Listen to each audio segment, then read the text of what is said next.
मेरा नाम है डॉक्टर फ़ारूक। आज की जो वीडियो है ये है कंपनीज़ के लिए या उन मैनेजर्स के लिए जो किसी टीम को मैनेज करते हैं और ख़ास तौर पर कंपनीज़ के मालिकान के लिए। अगर आप इन तीनों कैटेगरीज़ में से किसी में भी नहीं हैं, तो ये वीडियो आपके लिए नहीं है। तो आज हम बात करेंगे एम्प्लॉयी एंगेजमेंट इन डिजिटल एज, बेस्ट प्रैक्टिसेस इसकी क्या है?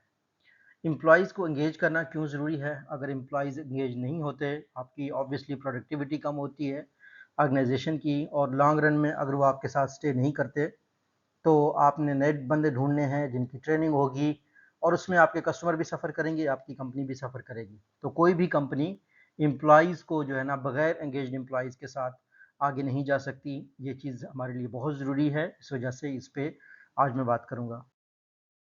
तो सबसे पहले हम बात करेंगे कि जो डिजिटल एज है, ये बेसिकली एम्प्लॉयी एंगेजमेंट को प्रॉपर्ली डिफाइन करता है।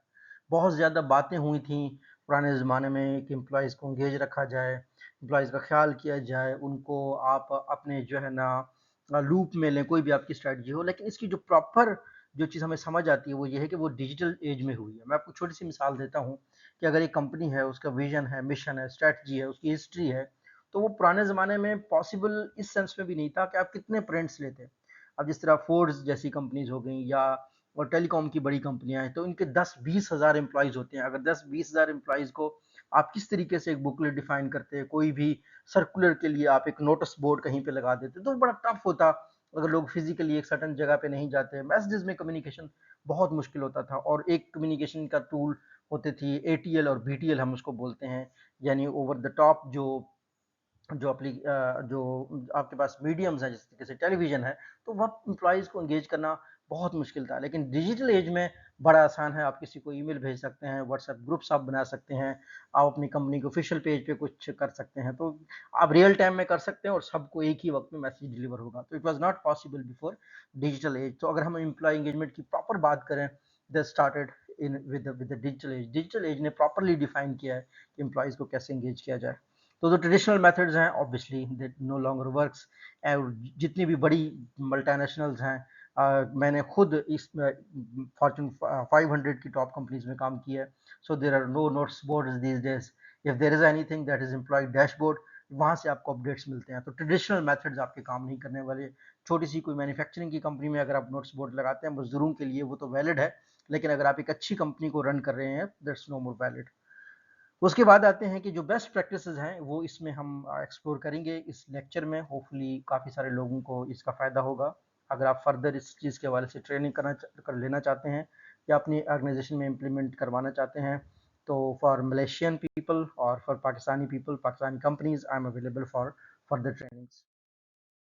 तो डिजिटल ट्रांसफॉर्मेशन एक पूरा एक प्लेटफॉर्म है, एक लैंडस्केप है, जहाँ से जो एम्प्लॉय एंगेजमेंट है वो बेहतर होता जा रहा है। टेक्नोलॉजी में हमारी जो इन्वायरमेंट है उसको रीशेप किया है। अगर आप किसी बड़ी कंपनी में काम करते हैं जहाँ 2 से 3 हज़ार एम्प्लॉयज़ हैं, तो प्रॉब्ली आप वर्क डे के नाम से सॉफ्टवेयर यूज़ करते होंगे, जहाँ से आपका अप्रेजल होता है, जहाँ से आपको डिफरेंट अपडेट्स मिलती हैं। अगर आप किसी इंस्टीट्यूट से जो कि किसी एजुकेशनल इंस्टीट्यूट के साथ लिंक हैं, तो इस टाइम आपके पास जो एलएमएस का सिस्टम है उसमें आपकी सारी एंगेजमेंट हो रही होंगी अपनी ऑर्गेनाइजेशन के साथ। So there there is no paper pen involve, there is no जो प्रॉपर जो पुरानी एप्लीकेशन होती थी वो इन्वॉल्व नहीं होंगी, अनलेस अनटिल किसी ऐसी ऑर्गेनाइजेशन में हम काम कर रहे हैं जो बहुत ही कुछ पुराने ज़माने की है, वहाँ पे कहीं आप पेपर पेन से एप्लीकेशंस दे रहे होंगे। तो जो रिमोट वर्क है, ख़ासतौर पर जो वर्चुअल टीम्स हैं, वो बहुत कॉमन है इस वक्त। मैं जहाँ से आपसे बात कर रहा हूँ, सो मैं खुद इस वक्त एक टीम के साथ कनेक्टेड हूँ वर्चुअली, रिमोटली मैं किसी और मुल्क में उनके साथ काम करता हूँ। सो हम में से आसपास बहुत से ऐसे लोग हैं जो इस तरह की टीम्स के साथ कनेक्टेड हैं, जो किसी दूसरे मुल्क में ऑपरेट कर रहे हैं, और आप उनको किसी दूसरे मुल्क में बैठ के एडवाइस दे रहे होते हैं।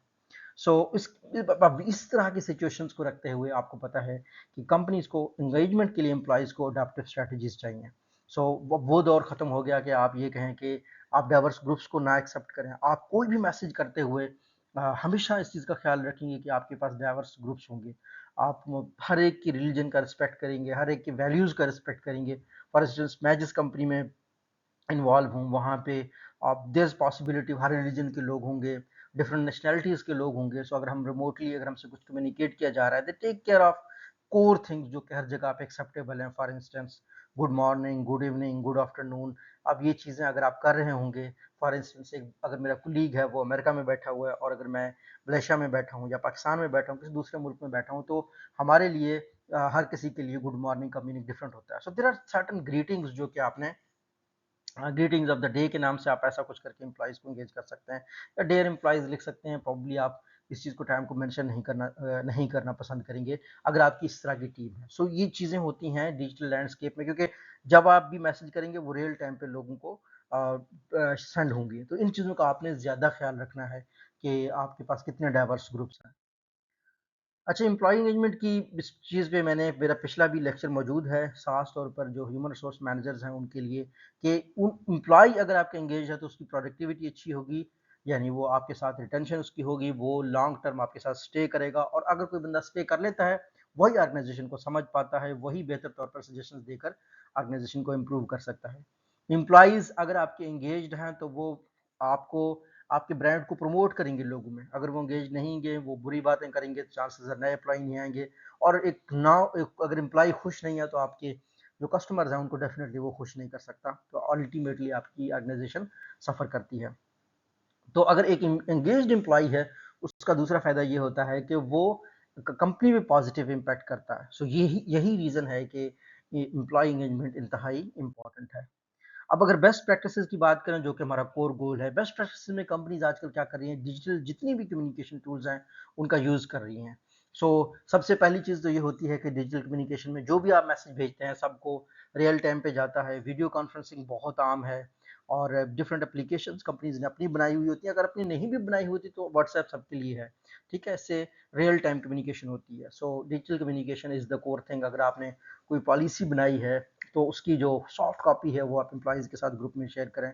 अगर आपने सर्टेन अडेयरेंस करवानी है सर्टेन पॉलिसी की, तो तभी आप एम्प्लॉइज़ को जो रिमाइंडर्स भेज सकते हैं वो आप डिजिटल टूल्स पे, डिजिटल ऐप्स पे भेज सकते हैं। तो ये एक बेस्ट प्रैक्टिस है जो कि दुनिया भर में कंपनीज कर रही हैं।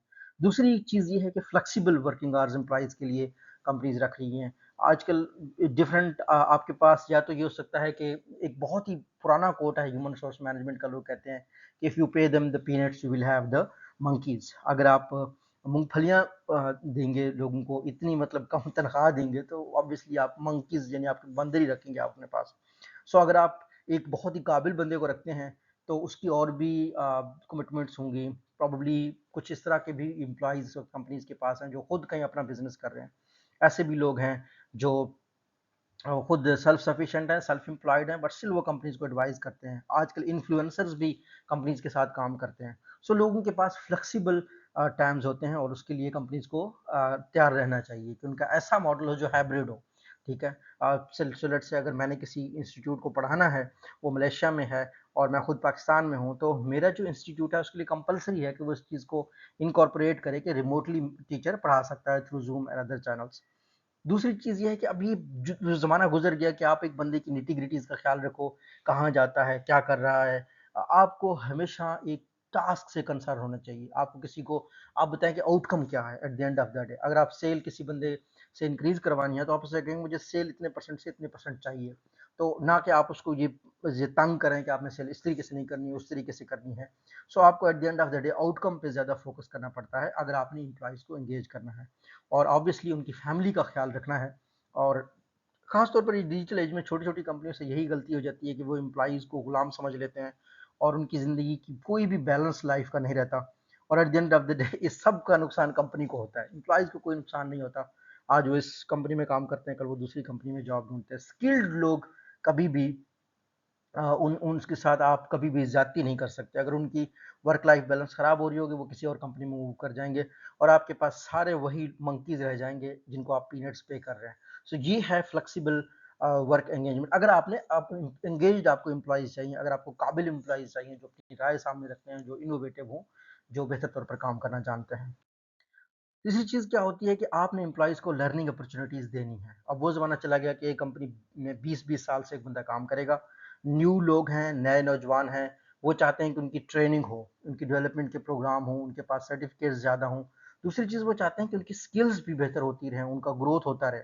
सो अगर आप डिफरेंट स्टडीज़ को पढ़ेंगे, रिसर्च पेपर्स को, पुराने ज़माने में अगर लोग अपनी ज़िंदगी में टोटल 2 कंपनियों में रहते थे, तो आजकल में एक नौजवान 10 साल में 4 से 5 कंपनियाँ बदल लेता है। वजह क्या होती है कि उसको मुसलसल सीखना है, उसके पास बहुत सी अपॉर्चुनिटीज़ हैं, वो किसी दूसरे मुल्क में जा सकता है। एशियन कंट्रीज़ में लगता है जैसे इंडिया पाकिस्तान से लोग बाहर जाते हैं, वैसे यूरोपियन लोग भी डिफरेंट कंट्रीज़ में मूव कर रहे हैं। तो ये एक बहुत ज़रूरी है कि अगर एम्प्लॉइज़ की आपको लगता है कि मुसलसल लर्निंग अपॉर्चुनिटीज़ अगर उसको नहीं दी जा रही, चांसेस आर वो ऑर्गेनाइजेशन के साथ स्टे नहीं करेगा। और तीसरी चीज़ ये होती है कि एम्प्लॉइज़ को ये फ़ील हो कि उनको वैल्यू किया जा रहा है, उनको इन्वेस्ट किया जा रहा है। यही रीज़न है कि बड़ी कंपनीज़ में ख़ासतौर पर एम्प्लॉइज़ के एजुकेशन को फंड किया जाता है, उनको ट्रेनिंग सर्टिफ़िकेट्स दी जाती हैं। तो ये चीज़ें इंतहाई ज़रूरी हैं और ये बेस्ट प्रैक्टिसेज़ में आती हैं उन कंपनीज़ की जो एम्प्लॉइज़ को एंगेज रखते हैं और एम्प्लॉइज़ का ख्याल रखते हैं। चौथी चीज़ आजकल के दौर में लोगों को बहुत ज़्यादा चाहिए, वो है रिकॉग्निशन और फीडबैक। बड़ी कंपनी में एम्प्लॉयी ऑफ द ईयर होता है, एम्प्लॉयी ऑफ द क्वार्टर होता है, तो डिजिटल प्लेटफॉर्म पे एम्प्लॉइज़ को इंस्टेंट जो है ना रिकॉग्निशन चाहिए। अगर फॉर इंस्टेंस एक कंपनी अगर एक एम्प्लॉयी को कहती है कि ये एम्प्लॉयी ऑफ द ईयर है, वो अपने सोशल मीडिया पे शेयर करेगा और सारे एम्प्लॉइज़ ये जानना चाहेंगे कि वो बंदा एम्प्लॉयी ऑफ द ईयर कैसे बनेगा, कैसे बना है, किस बेस पे बना है। तो ऑब्वियसली उसने ऑर्गेनाइजेशन का कोई बहुत अच्छा काम किया होगा, परफॉर्मेंस अच्छी दिखाई होगी। तो दूसरे भी कोशिश करेंगे कि हम अच्छी परफॉर्मेंस दिखाएं ताकि हमारी रिकॉग्निशन हो। तो ये एक बेस्ट प्रैक्टिस है रिकॉग्निशन और फीडबैक का। दूसरी चीज़ ये है कि अगर आप किसी को बुरे फीडबैक पे डांट रहे हैं तो उसको मुसलसल आपको अपडेट भी करना है। अगर किसी को अच्छा फीडबैक दे रहे हैं तो उसको भी क्लियरली पता होना चाहिए कि ऑर्गेनाइजेशन की एक्सपेक्टेशन मुझसे क्या है। आखिरी चीज़ ये होती है कि जो पॉजिटिव री है, जहाँ जहाँ पे अच्छा रिजल्ट आएगा उसको जितना री करेंगे एम्प्लॉयज़ आपके अप्रिशिएटेड फील करेंगे और ये उनकी एक तरीके से मुसलसल लर्निंग होगी और वो ब्रांड एम्बेसडर के तौर पर काम करेंगे। पांचवी चीज़ जो बेस्ट प्रैक्टिस इस वक्त दुनिया की बेहतरीन कंपनियां कर रही हैं वो ये है कि वो वर्चुअल टीम्स बना रही हैं। जो बेस्ट आप एक्सपर्ट्स अगर आप इकट्ठा करेंगे दुनिया के, चांसेस आर किसी भी फील्ड के वो दुनिया के मुख्तलिफ कोने में होंगे। और इट इज़ ओके कि अगर एक बंदा चाहता है कि वो किसी बीच के किनारे अपना घर लेके रहना चाहता है, वो कंपनी को एडवाइस करता रहेगा, अपनी एक्सपर्टीज प्रोवाइड करता रहेगा, तो वर्चुअल टीम्स में कोई बुराई नहीं है। ज़रूरी नहीं है कि आजकल के दौर में एक बंदा चल के आपके ऑफिस में आ जाए तभी आप जो है ना ये समझे कि वो सही तरीके से काम कर रहा है। वो लोग जो वर्चुअली काम करते हैं they can also do the job very well. So इसमें क्या होता है कि इसकी टीम बिल्डिंग आपकी हो जाती है। आप वर्चुअल स्पेस में एम्प्लॉयज़ की मीटिंग करवाते हैं, वो एक दूसरे के साथ इंटरेक्ट करते हैं, तो वर्चुअल टीम्स का होना बहुत ज़रूरी है। एम्प्लॉयज़ के लिए ये नॉर्मल होना चाहिए कि मेरा कुलीग जो है ना डिफरेंट कंट्री से ऑपरेट कर रहा है। ठीक है, आप उनको चैलेंजेस दे सकते हैं, वर्कशॉप्स दे सकते हैं कि फॉर एग्जांपल रीजनल टीम्स आप बना सकते हैं। एक रीजन की टीम फॉर एग्जांपल एशिया एक रीजन आप बना सकते हैं, तो आप अपने एम्प्लॉइज़ को एक तरीके से टारगेट्स दे सकते हैं, उनको चैलेंजेस दे सकते हैं। देखिए अगर कौन से मुल्क में कौन अच्छा काम कर पाता है। अगर आपकी कोई डेवलपमेंट की कंपनी है तो आप डेवलपर्स की आपस में कंपटीशन करवा सकते हैं।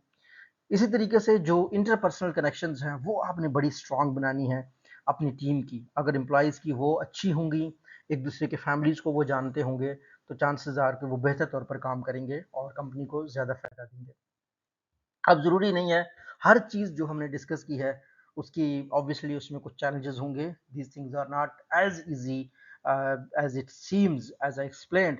सो दैट जब हम इम्प्लीमेंटेशन की बात आती है तो डेफिनेटली आपको किसी भी एक्सपर्ट की ज़रूरत होगी आपकी कंपनी में। So if you need my expertise I will also be available. There are lot of professionals available consulting the companies and transforming the companies in digital as.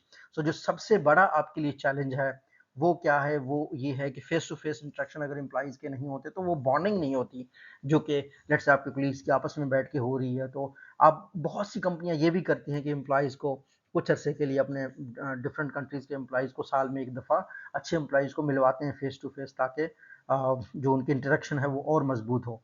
दूसरा ये होता है कि जब आप आपकी टीम रिमोट काम करती हैं तो चांसेस होते हैं कि कहीं पे आइसोलेशन का शिकार ना हो जाए कि आपको कोई बंदा या डिस्कम्फर्ट उसके लिए हो। तो उसके लिए भी आपने इस तरह की स्कीम्स करनी है, टीम्स की गैदरिंग्स और टीम की एक्टिविटीज़ करनी है। ठीक है, और दूसरी चीज़ ये होती है कि डिजिटल कम्युनिकेशन की अपनी बैरियर्स होती हैं।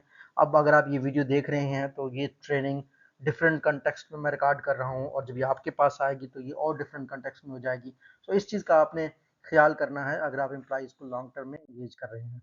तो डाटा ड्रिवन इनसाइट्स आजकल बहुत ज़रूरी हैं। ये one of the best practices में है कि आप एनालाइज करें और आइडेंटिफाई करें और फिर मेक डिसीजन करें। एनालाइज आपने क्या करना है, मैट्रिक्स और ट्रेंड्स देखने हैं कि एम्प्लॉइज कैसे एंगेज हो रहे हैं, इंप्रूवमेंट एरियाज आइडेंटिफाई करनी है और आपने क्या करना है, ऐसी स्ट्रेटजी लेनी है जो कि एम्प्लॉइज के डाटा से आपने निकाली है। डिफरेंट केस स्टडीज हमारे पास आ जाती हैं जिनकी आप हम उनको हाईलाइट कर सकते हैं, जिस तरीके से टेलीनार है, डिजिटल एंगेजमेंट का इनका प्रोग्राम है। आप ट्विटर का देख लीजिएगा कि वो अपने इनोवेटिव अप्रोचेस को बताते हैं लोगों को।